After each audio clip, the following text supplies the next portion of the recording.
All right. Does it say anything like Yuri's recording the call or anything like that? Yeah, now everything's fine. Okay, perfect. All righty. Well, hello everyone. Welcome to another episode of One Plus One, your place for inconvenient truth telling and myth busting. It's another one of our all things Eastern European affairs and history edition. So we are rejoined by our returning champion, Malgorzata Kulbaczewka-Figat. Did I do that correct? Yes, Youri, you're excellent at that. Kick-ass. And Malgorzata Kulbaczewka-Figat is an independent journalist from Poland who co-hosts Cross-Border Talks, is a contributor to Transform Europe, and frequent contributor and guest of The Barricade, or On the Barricades, a pan-Eastern European indie news outlet that offers a critical left-wing perspective on Eastern European and international affairs. So let's get started. So Malgorzata, first of all, welcome back to the program. I'm so happy that we meet again. I knew we will meet again. Likewise. Well, I'm happy to have you back on because I really enjoyed your last two appearances. And people, if they haven't watched it, they really should watch Malgorzata's first appearance with your colleague Maria Chernat, where we talked about the history of feminism in both Romania and Poland. And then the last time we had you on, we had a great discussion about current affairs in Poland and Polish history. And so my first question, I wanted to ask you, Malgorzata, before we talk about two elections that happened in Eastern Europe, is I have to ask, how was May Day in Poland? And were there any big demonstrations or events that you got to go to? And if so, what were they and how were they? Okay, so honestly, I must tell you that I escaped on May Day from Poland. I went to Berlin to participate in the anti-capitalist demonstration in Berlin because, I know just too well what happens in Warsaw every single year. And this year was no difference. We had a separate march of trade unions. We had a separate march of the so-called radical left. Well, not so-called. It is truly radical left, good on guys with whom I cooperate on different occasions. But the problem is that there were still two marches, even though some of the slogans were basically repeated by people in both groups, and some really basic stuff could be agreed as a common platforms. Yeah. So the situation is even more absurd given that Poland is really starting to deal with a wave of social problems, or basically the problems we already knew are now intensifying. I mean the housing question, I mean the prices of basic goods, including electricity going up. I also mean the question of accommodating migrant people. There is now 3 million Ukrainians in Poland, 3 million extra people living with us in our country that lacked housing anyway. Yeah. So you see, there are reasons to be angry and there are reasons to demonstrate with a red flag. And still there were two demonstrations in Warsaw, and actually nobody even thought about unifying them, making a serious attempt to unify. So that is why I decided to join instead a 20,000 strong demo in Berlin with great atmosphere, with red flags, Palestinian flags, Kurdish flags, all this anti-imperialist stuff, and also a strong pro-peace message on the Russia-Ukrainian question. And I think that was a right choice. Then, well, but then I have to ask a follow-up question. Now, why was there, or more importantly, why is there such a lack of solidarity and coalition building between the old school leftists of Poland and the new generation of leftists in Poland, which you say is very optimistic, particularly if you look at the age, the demographics of women, particularly young women, leading, a new or trying to build a new left movement in Poland, which is so badly needed. Okay, so let us clarify one thing. So the trade union march and the Social Democrats march was not entirely the old traditional left, because it was also joined by the young Social Democratic Party, which is called Razem or Together, which is also a parliamentary force. I mean, Razem and the new left, which is in fact the old left, because this is a social democratic post-communist party, are forming together a parliamentary club of the left, the most left force in Polish parliament. So they marched together in this trade union march. And why they did not join forces with the radical left guys? So the problem is that from the beginning, one of the problems is that from the beginning of the Russian invasion against Ukraine, the Together party is taking a pro-NATO stance. It is taking a decisive pro-militarization stance. And they distance themselves for any movements that advocate something else. So even though the radical left march also pointed out that how the war started and how the war started, and that Putin's actions have nothing to do with any left-wing progressive politics, even despite that, the Together party did not want to be connected to these groups.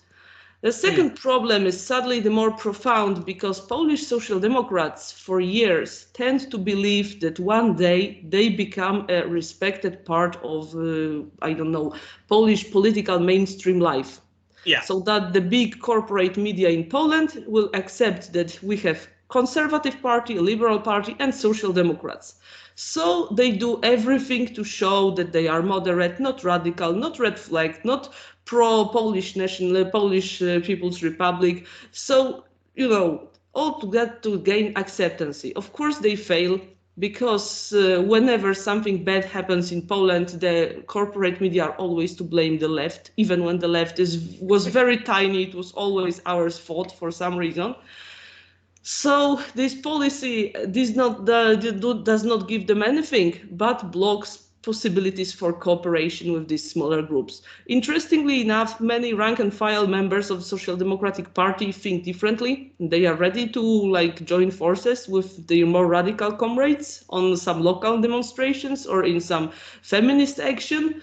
But for the leaders of both Social Democratic parties, it is unthinkable. That's a pity, but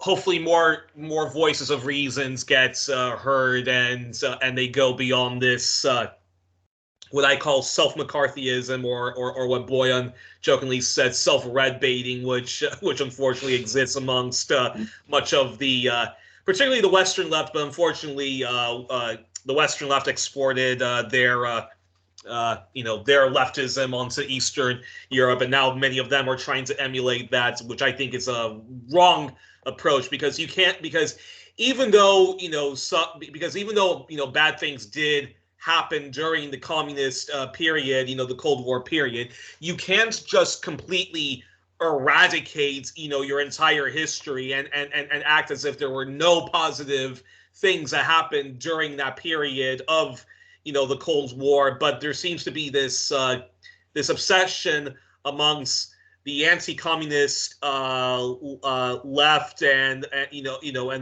reformists type to just completely throw the entire. Anyways, it's just it's a pity, but oh well. Actually, any thoughts on that? Well, I'm saying this, I've written it many times, that in Polish, that we are making a huge mistake as a left by trying to be to be this left that the right wing wants us to be. So the left that turns it back out from everything that we achieved in 20th century.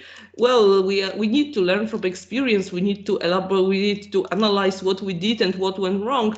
But there are no reasons to claim that socialism will never work, because it did not work under this particular historical condition. This is basically a very wise thing that one activist on Communist Party of Austria told me. So if socialism and communism did not work at that time in Eastern Europe, why the hell should we abandon attempts to build it elsewhere, or think what are now how the changed conditions of today can also change our chances on this mission? And secondly, my thought on this anti-communist strategy on the left is that it is totally ineffective anyway, because it is the right wing in Central Eastern Europe will never stop us, the left, of accusing us from wanting to bring Stalin back. Yeah. Just as simple as that. It is, even you can, you are perhaps lucky not to read Polish, because if you read how Polish anti-communist journalists even claim that progressive housing policy is a specter of Stalin, you would really be, you'll become sick of that. Well.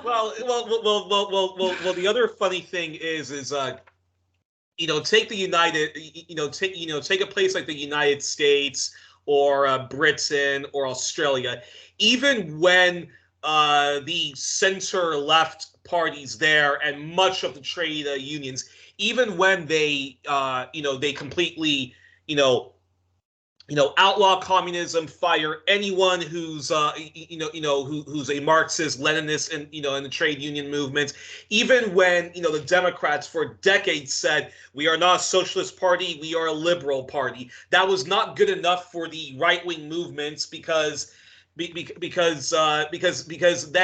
under Reagan, liberalism became a bad word, and now and even under George W. Bush. So now in the U.S., if you're a center leftist, not even a leftist, but just a center leftist, you no longer call yourself a liberal, because you call yourself a progressive. And I thought with Bernie Sanders, we would have at least finally seen people go, okay, socialism is not a bad word, and there are different kinds of socialist schools of thoughts, and we're of the Bernie Sanders old school New Dealer type. But no, but no, even under a Bernie, people still refuse to call themselves socialists. They call themselves by this stupid term, progressive.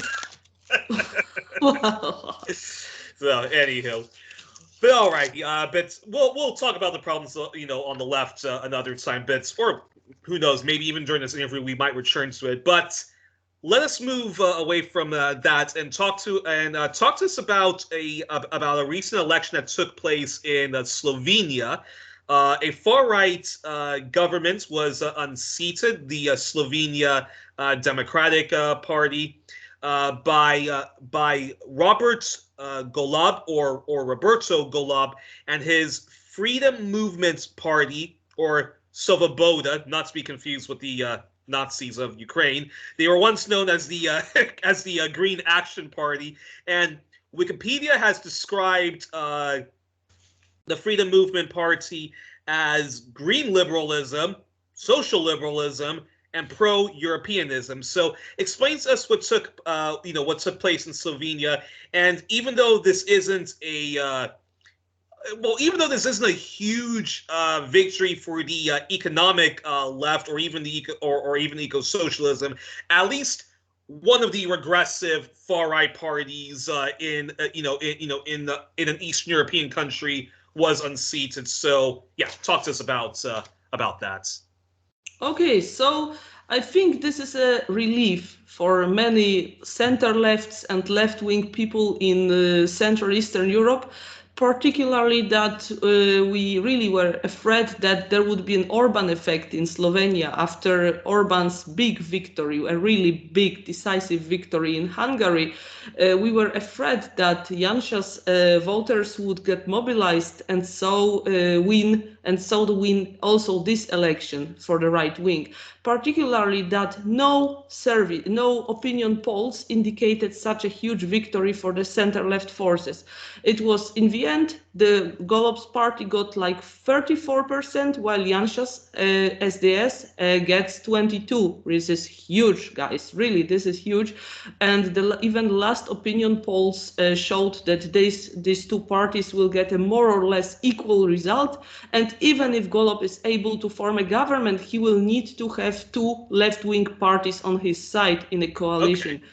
So Do you want me to start from what does Golob stand for, on to how was okay?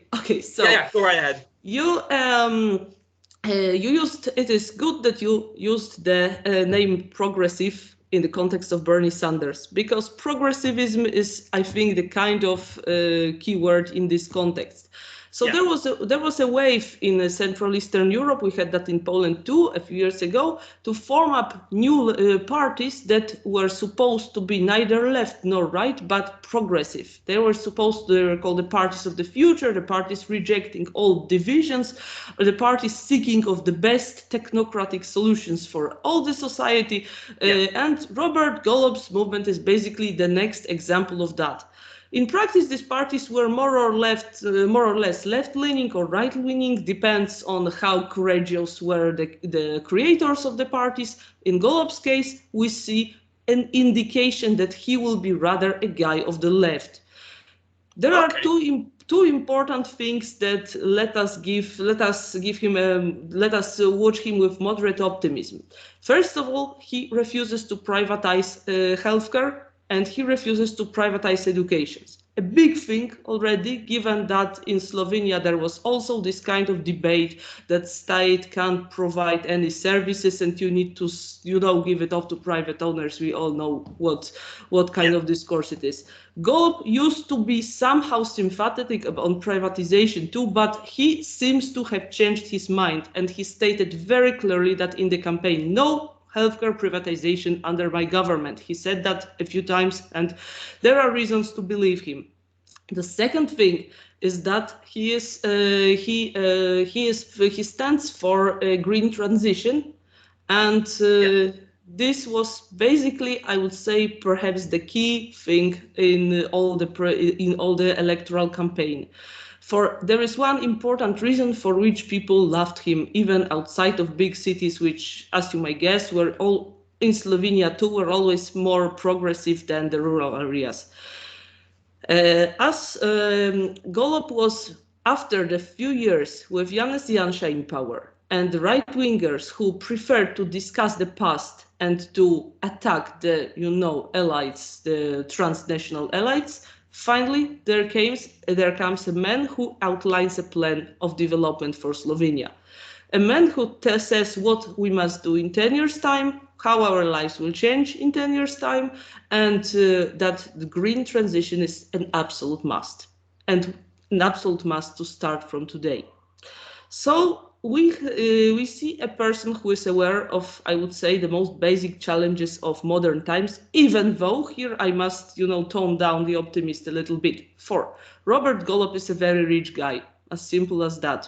He has a PhD in electrical engineering. He used to be the CEO of one of the biggest Slovenian state-owned energy companies, and he accumulated some wealth over the time. So he is not a representative of the oppressed, if you want to say so.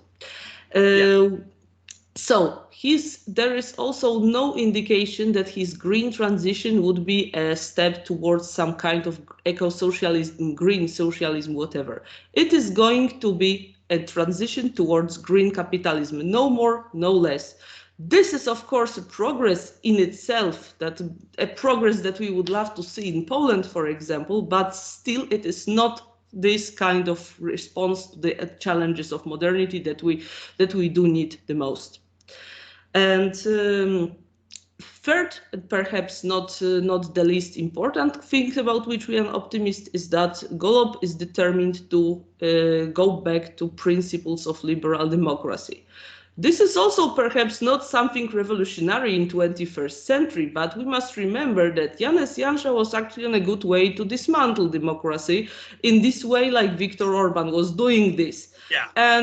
He was not only imitating Orban's model, but he was indirectly supported by Orban, who channeled money for Janša's, alternative media, who offered him, first-hand instructions what to do. The two guys were closely cooperating, and and I am sure that Orban watched with interest what is going on in Slovenia, and that now he is very disappointed about all this cash lost. So The attacks on democracy and media freedom in Slovenia went that far that last year Janez Janša even stopped financing of the Slovenian state news agency because he was unhappy with the media coverage they offered. You know, they were doing their journalist job and he was unhappy, so he cut off the public funding they are entitled to. So under Golob, we are not going to see this anymore. This is what he promises. This is something that we can easily believe he will do. He definitely does not want Slovenia to get into any trouble on European scene. Before Slovenia's economy is very much intertwined with German economy. So really getting into trouble now in the unstable times, being associated with Orban or with Kaczynski would be really the least thing that Slovenia really wants at this moment. And one more important thing. There is a difference between Janša's undemocratic system and, for example, what Kaczynski did in Poland. For many of populists, as they are called, in Europe, one votes due to some... Right-wing populists. Yes, right-wing populists, yes. Many of those guys won their votes because of some kind of social programs they introduced. It was the case of Poland, for instance, because not only that they offered a sense of dignity to those who suffered during the transformation, but also that they offered actually some financial support. In Slovenia, it was not the case. So Janez Janša was offering the anti-elitist discourse, was offering his brutal attacks on journalists and opposition, and basically not much more. He was a neoliberal, he was a pro-Atlantist, you know, he was a minister of defense in one of the first governments of independent Slovenia in the beginning of the 90s. So, you know, he was a militarist. And just a quick clarification, and Slovenia used to be part of what was known as the former Yugoslavia, right? Yes. Okay. Yeah. Yes. So, you know, this is not like in Poland when you have the choice between the pro-social right-wing populist and neoliberal democratic opposition. No, Janša was a neoliberal and people who voted him actually did not profit at all from his ruling. Actually, it is interesting that only in the last moment before the elections, he seemed to have realized what was his problem, for example, in comparison to the Polish government, for instance. And he started doing some concessions. He offered some extra cash for the pensioners. He offered some subsidies for electricity prices. But this was, you know, like some last minute steps that could not really save him. So no reason to regret this guy. Really. Yeah. And I remember, when I reached out to you about about doing, an episode about the recent elections in Slovenia, I was saying, well, I don't have high expectations for this new socially liberal green capitalist party, but at least there's one country in Eastern Europe which finally has unseated, a far-right libertarian party, and that should be seen as a positive, even if this guy is not, a flaming left-winger like Hugo Chavez or or anything like that. But you mentioned the guy is wait, where's my notes on him? But yeah, as we said, Wikipedia describes his party, the Freedom Movement Party, as green liberalism, social liberalism, that's good, but pro-Europeanism. So that usually means, so that's a perfect segue to this question, which is he very big on committing himself to the new Cold War and the anti-Russia hysteria? So is he still very big on on Slovenia participating in NATO and saber rattling with Russia, or is he trying to be more of a objective person on those questions? So, one clarification first. Actually, it was Janez Janša who was a war hawk. It was, if you remember if you remember Kaczynski's trip to Kiev, you might also remember that Janez Janša was one of his fellow travelers. So, so the fallen right-wing populists in Slovenia were actually pro-American and pro-militarist as much as the government of Poland.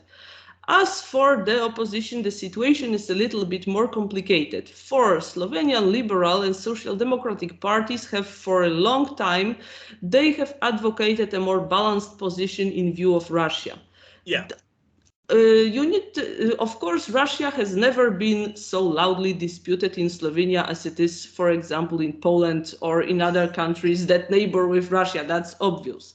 But nevertheless, we can assume that these liberal and social democratic oppositions were the peace parties, and they really did not, the strengthening of the eastern flank of the NATO or participating in more American military activities in Europe was never their priority. So now they are to some extent a threat of Russia too, but not that they will again stand the first rank of the war hawks like Polish government. So for the question is that for Slovenia another problem is like the key question connected with Europe, and this is the question of migration, because if you look at the map, you see that Slovenia is a part of the Balkanic route. If the poor guys, the refugees who come through Turkey, Greece, then Serbia, Croatia, they also come in Slovenian border. And during that summer when Germany's border was open for a moment to everybody seeking Germany, they were also passing through Slovenia. And that was the actual reason, that is the actual reason for concern for some of the Slovenian society that was of course played out by the right-wing populists. Slovenia has constructed a wall, or not exactly a wall, but they strengthened the border with Croatia, and they expect from the European Union to some control the passage of the refugees. And they are not really eager at accepting refugees because the country is small, the country is not really strong economically, the country is largely, as I said, dependent on German economy. There were some new contracts signed with Hungary that were supposed to profit from the small part of Slovenian coast, but still, this is definitely not a country that would be an independent player in the economic field. So they do want from Europe to protect them from uncontrolled influx of migrants. And this is also the point of criticism for left-wing activists that that this strengthened border fence on the border with Croatia is something that Slovenia has never seen for decades, and that there was never nationalism in Slovenia, so a very strong nationalism in Slovenia, so something bad is really happening there. And as I said, when I asked Slovenian guys were they concerned with the war, Russian-Ukrainian war, most of them said that it is not a topic in Slovenia, really. They have their own problems, their own questions, and it was the right-wing populists who wanted to join the Americans, and the rest of the society seems hugely uninterested in this question. Interesting. Okay, so there might be some optimism that they won't be too much committed to the new Cold War. Hopefully not. And in that case, what can you tell us about Montenegro? Because Montenegro, also part of the former Yugoslavia, they also had an election very recently, and very much what's similar to what happened in Slovenia happened in Montenegro, where this green, liberal, socially liberal Pro-Europeanism party got into power. Is there anything you can tell us about what happened in Montenegro? Well, honestly, I would prefer not to talk about that because I am not very knowledgeable on Montenegro, apart from being there on vacation and really enjoying this beautiful country. So really, I think that if today I would not give you some Sure, no more problem. detailed comment. But if we wanted to go, I think that if you want to talk about right-wing populism being defeated in Central Eastern Europe, I think there are a few more factors in Slovenia that we could examine. Or if go right ahead. Go ahead. Go ahead. So I go. Go right ahead. So, sadly, I have to tone down a little bit the optimism that might steer off the talk, because it is a great reason to celebrate that after Poland, after Hungary, this time the right-wing populists did not win. But I would rather compare this. I wouldn't say this will happen so easily in other countries of the region. For there is a really huge difference between Slovenia and Poland, for instance. I chose these two for comparison because they seem to be somehow similar. They are both Catholic countries. They are both very pro-European countries. I mean, the population there is very feeling really pro-Western and considering themselves a part of the West. They are also both countries are also strong ties to Germany in economic field. So there is a field for comparison. But the problem is the problem for Poland and the good thing for Slovenia is that Slovenia had never had a strong nationalist current after 1991. And it is the only republic of the former Yugoslavia that did not fall down into this nationalist pandemonium that we saw everywhere from Croatia through Bosnia to Serbia and Kosovo, everywhere. Interesting. And the social democratic and left liberal currents were always strong in Slovenia after 1991. In fact, they were, I could say, if they were the strongest force there up to the crisis of 2008, 2009, when it suddenly appeared to everybody how much the Slovenians' good economy was connected to things that happened abroad. And then suddenly this financial crisis hit them as well. Because as I told you, this is a small country, it is dependent on its neighbors. And when the crisis hit the whole Europe, Slovenia was hit as well. So in fact, but here we come at one more point that makes a difference between Slovenia and Poland. When the crisis hit the country, the left opposition to the system, even to capitalism, if you want to, appeared at the same time as the right-wing forces started to grow stronger. So we have democratic socialists in Slovenian parliament, we have social democrats in Slovenian parliaments, and the guys from Levica party, so the Democratic Socialists of Slovenia, are a little bit more courageous than our Polish social democrats. They are talking openly about democratic socialism, and it is accepted in Slovenia that there is such a party. Well, no liberal opposition is treating them like, potential totalitarian guys. And the other thing is that trade unions in Slovenia are much stronger than in both Hungary and Poland, and that the NGO sector is also, I would say, more progressive to what we have in other CEE countries. The role of NGO sector in this election is very important because they basically did a good portion of the campaign for Robert Golob. These groups explained to the society that really we need to stop Janša now before it is too late, before the country gets urbanized, and that Robert Golob is a candidate that would enter in dialogue with civil society.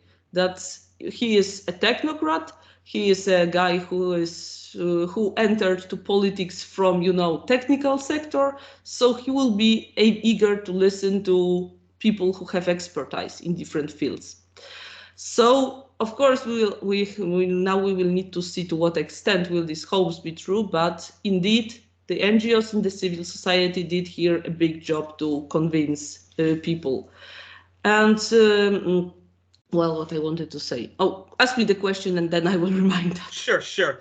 Well, that's a perfect segue then to this question, which is, now we know, those of us who are, Marxists or eco-socialists and so forth, that, liberal democracy means that the economic system has to feature the free markets. And Mr. Global, I hope I didn't mispronounce his name. He fancies himself as a green liberal, which is sort of moronic. And given the mass inequalities and terrible public the terrible assaults on public infrastructure across Eastern Europe, why in your own opinion is why in your own opinion do you think that we need to move beyond a liberal democracy? The liberal democracy is not the solution to the social ills and the ongoing degradation of democracy, workers' rights, feminism, and so forth in Eastern Europe. Oh, we need to go beyond liberal democracy everywhere, not only in Eastern Europe. Yeah. And I think that another elections that took place recently can serve as an example. I mean the French elections, of course, and I here at this point I could invite you to Cross-Border Talks channel when we had an excellent conversation with Gaël de Sainty, who is a journalist of L'Humanité and who explained in detail what went wrong with these elections and why we shouldn't be too enthusiastic about the supposed victory of democratic forces. So I'll give you just one thing. Emmanuel Macron did not win in neither in the big cities nor in the province. For the urban workers, urban working class preferred Mélenchon, while the votes from the province went largely to Marine Le Pen. So he became a president because he had the second place in both these areas, in both these big segments of the country, but he was hardly a preferred candidate for anybody. So, well, it is a problem when we have, you have the guy who is like your second choice and still he wins the election because you just don't want someone else to become the president. You can't express your genuine political emotion and you need to put your genuine political interest behind some calculations. And this is something that happens basically everywhere, with the media creating candidates, the corporate media creating candidates with and state media too, and the state media as well. Yes. So in today's world, when the information comes to us filtrated, when it is prepared before it reaches us, it is really more and more difficult to really take an independent choice and choose your representative who will somehow serve your interests. And I think we can go back again to Slovenian case to ask one important question. Janez Janša claimed that he would build a better future for everybody against the elites, against the transnational elites who somehow stood in the way of Slovenian national interest. Robert Golob is now saying that he will build a better future for everybody thanks to the green transition, thanks to the fact that he will at the same time secure the interest of the poorest, secure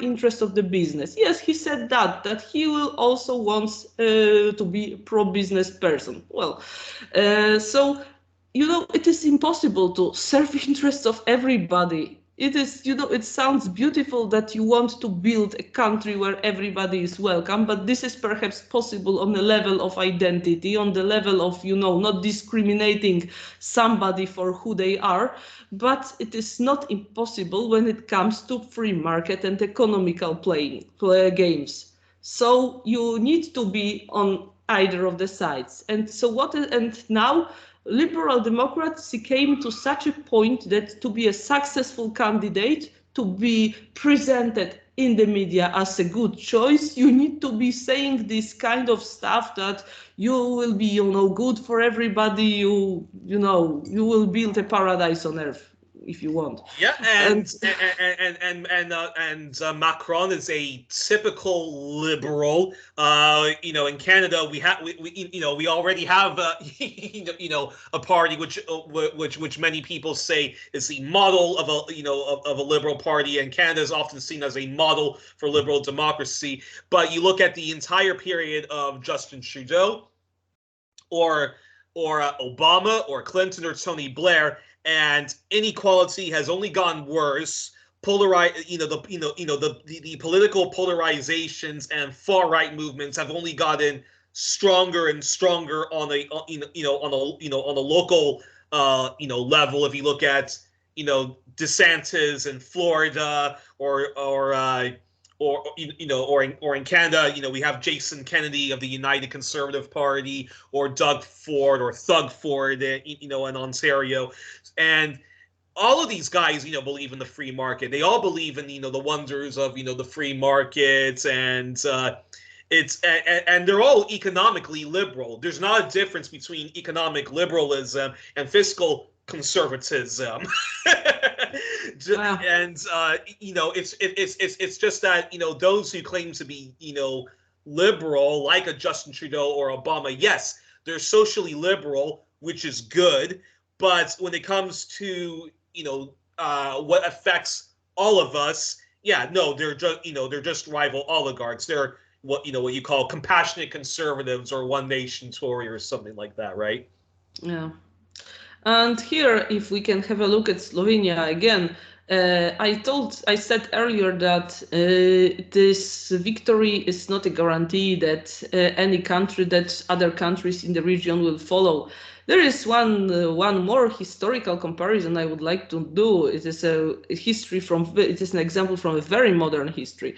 For Polish right-wing populists, Law and Justice are in power for a second time, and they took power already once at the beginning of 21st century. They ruled for a few years, and then they failed to a liberal technocratic party of civic platform. But then the civic platform introduced this kind of neoliberalism, austerity, and all these antisocial policies that people rushed to vote Law and Justice again when they had an occasion. So I wonder if Slovenia has not come now at exactly this point when the liberal opposition comes to power after first experience with right-wing populists. When people are angry with some things that the right-wing populists did, but they are now ready to trust the pro-Europeans, the pro-ecological forces, and they really expect a change for a good. So here we come in the big historical responsibility of Robert Golob. I would like to underline one thing. He got votes from the rural population, which is quite an achievement. Actually, his rivals did not win in any region of Slovenia. If you divide Slovenia's map into district and see the votes results, you see that the liberals, the Greens, the Golob's party won in every single place, including areas in the countryside where really they didn't expect to win. So there is a huge belief in these parts of the country too that they will profit from the green transition, and the result for which they believe in it is very simple. For Slovenian countrysides were neglected in this point that this in the industry that was located in Slovenia was located outside of the big cities, and actually those were, while the cities got modernized, while they got better infrastructure, the countryside was basically left with old-fashioned industry, polluted rivers, polluted ground, well, everything you know. And now when these people heard that a green change is coming, they really hope for a change in their area, something that will just make their standard of living better. And I like to underline it once again. They hope for practical change that makes their life healthier, safer and better, not for some abstract, abstract democracy defense. And if Robert Golob fails at delivering his promises, and if Janez Janša learns from experience of Polish right-wingers, we can see how Slovenia turns out into 2017 Poland, when Jarosław Kaczyński came back after his first failed period of governing with a better program, a social program, with his anti-elite rhetorics paired with this pro-social stuff. And then Slovenian liberals may, if they fail to deliver their promises, may be failing again. And sadly, this may be also the case of Slovenian left. For the Slovenian left-wingers, the democratic socialists I mentioned got weaker in these elections than they were in the previous ones. They got, if I'm not mistaken, yes, they got a 4.5%. That is enough to be in the parliament. That is enough to have a couple of member of parliaments. But this is much less than they had earlier, because this is easy to explain, because the Lewica, the democratic socialists themselves, were advocating a kind of united front against Janez Janša for some time. So if the voters got the stronger alternative with the green transition programs, they simply went voting to go for Golob. The more is his responsibility now. Yeah, interesting. Well, I'm definitely gonna have to be following more Slovenian politics, and you're gonna have to come back more on the program to give us an update, and because we still have some time, actually we're going a bit over time, but then one quick question then I have to ask is the victory of Viktor Orban. Now Orban is of the far right in Hungary, but is he one of the few far right wingers in Eastern Europe that actually wants to have détente with Putin, doesn't see Russia as an enemy? And that being said, do you think there will be attempts at a color revolution in Hungary that unseats him and gets a Zelensky type of person into power in Hungary? Oh, first of all, they would need to find a Zelensky kind of guy for Ukraine. He's there already. For Hungary. If you followed the Hungarian elections, you might know that the United Opposition chose as their candidate for the leader. They chose a fervent Catholic guy, a conservative who with a big family, with American education, because they hoped to win back, some right-wing voters who got disappointed with Orban for some reasons. Of course, this strategy did not work, but you see, there is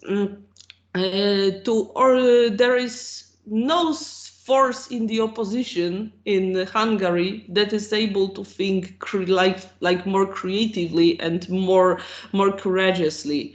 They are now all wondering why did they fail at this election? Because you must know that the Hungarian opposition chose all the possible paths to fight Orban. They, in 4 subsequent elections, they tried as individual parties, they tried as a coalition without the far-right Jobbik party, they tried this time with Jobbik on board. Everything failed. So right now, they are basically wondering what went wrong and what could have been done differently. And they know they have no chance. In this Hungarian election, the opposition made a big effort to monitor elections in every single constituency, even more than they basically sent their volunteers to most of the places where people were voting. And, they expected to see some manipulated old women and men who have no orientation in politics but just vote Orban, and they saw that really Fidesz had the structures in the countryside, that people were like emotionally attached to Orban. So right now the Hungarian opposition is perhaps making some kind of evaluation what we did wrong, not only in these elections, but also over the last few years. So yes, that's it. Sounds pretty bleak, but hey, one can only hope that that a new left resurgence movement happens in Hungary.